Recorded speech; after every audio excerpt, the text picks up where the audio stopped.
Bună tuturor! Am cumpărat și eu o jucărei, să zic așa, un creion, un stilou, care își faci treaba destul de bine cu el și poți să faci multe lucruri. Dacă tot sunt în zona asta de vopserii, am zis eu și un aerograf. Am zis și eu. Am zis, asta am și făcut. Bun. Este comandat după site-ul vidaxlgr.gr. A costat 41,54 € cu curier până aici, pe insuleta. Asta este jucăria. O să vă arăt. Avem așa o protecție. Ce o face cu ea, nu știu. Avem un bidonaj ăsta frumos. E de sticlă. Bun. Mai avem un bidonaj din asta din inox, zic eu. Da, nu știu. Avem un furtun care vine la aerograf și unul vine la compresor. Așa. Avem două duze. Asta este de 0,5, asta este de 0,2, iar pe el este de 0,3. Băi, da, ce bun sunt, bă. Avem o căiță care desfacem duzele, da? Când trebuie să le curățăm. Avem aici două din astea de curățat, duzele de 0,5, duza de 0,2. La 0,3 nu văd, nu știu. O fi înăuntru, nu știu, nu mă pricep. Am o jucărie. Asta este o pipetă, nu știu ce, cred că e bine de undeva și pui acolo. Combin, nu știu, aflăm pe parcurs. Avem una de asta și piesa noastră de rezistență, creionul nostru. Frumos. Un creion foarte delicat, foarte frumos, da? Aici cu aer, cu una, pe aici țâșnește, nu știu ce țâșni, vedem. Și eu zic eu, nu știu, zic eu că vine așa. Eu nu l-am folosit, în viața mea n-am folosit de astea, nu m-am pricep acolo, zic și eu așa. Și zic că pe aici, pe undeva vine furtunul, da? Aici, deci cum e el așa, sau cum s-a arătat așa. Aici vine într-o parte așa, într-o parte așa, furtunul și cam asta este. Tot aici, deci asta e pentru gabaret mai mare. Nu știu ce, nu știu cât se poate. Este și asta. Asta e drag. Și ăla e drag. Și asta e drag. Și de mine e drag. De mine e drag cel mai mult. Da? Hai și căpăcel de ăsta aici. Frumos. Și începi să faci desene. Ori să vopsești, ori să schimbi culoarea, să poate face multe. Foarte multe. Idei periculoase. Numărul 1 pe idei. Hai să vedem unde se filetăm așa, nu stricăm filetele astea. Așa. Deci eu nu mai știu ce se întâmplă. E de mare pastă, deci. Așa. Am venit. De aici se desface uniduza, da? Dar și aia. De aici desfaci, schimbi duza dacă vrei.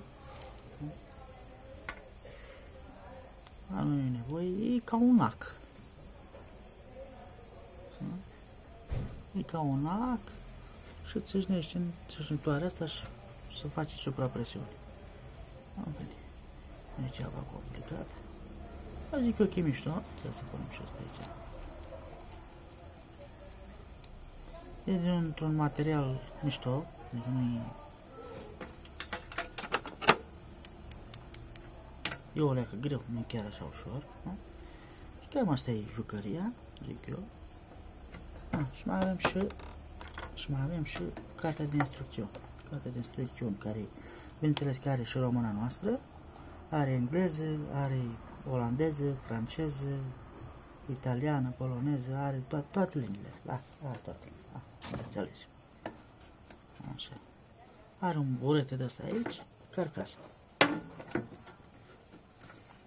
Punem înapoi. Mai știm cum a fost? Mai știm? Nu mai știm.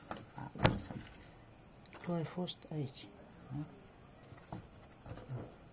Tu ai fost aici. Tu ai fost aici. Tu și tu ai fost aici.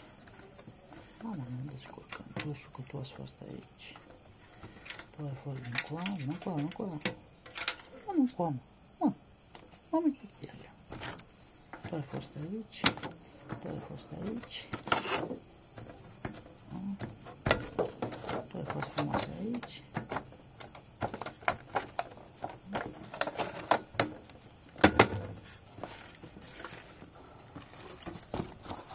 Acum.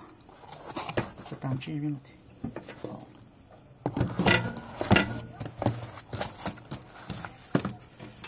Cu el se poate vopsi pantofi de lac Adidas, făcut design la Adidas, desene pe căni, desene pe șepci, desene pe tricouri, lucruri mici, cum sunt pasionați de mașinuți din alea, machete sau nu știu cum se zice.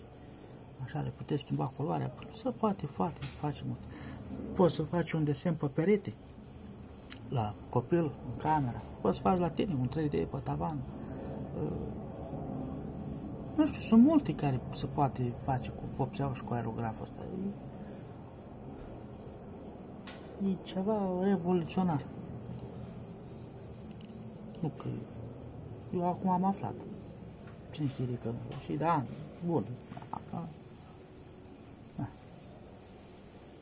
Se poate vopsi, ce se mai poate vopsi?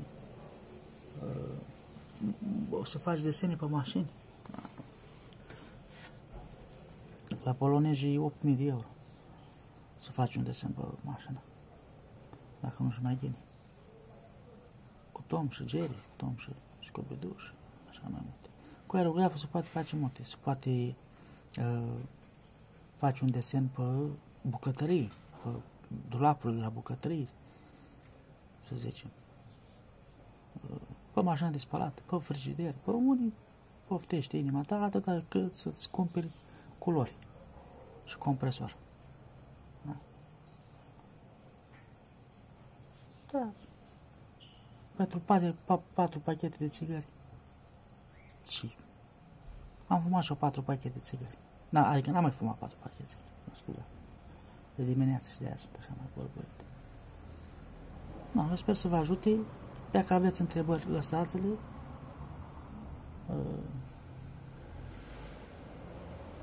Și cam asta. Vă doresc toate cele bune, sănătate și viață frumoasă.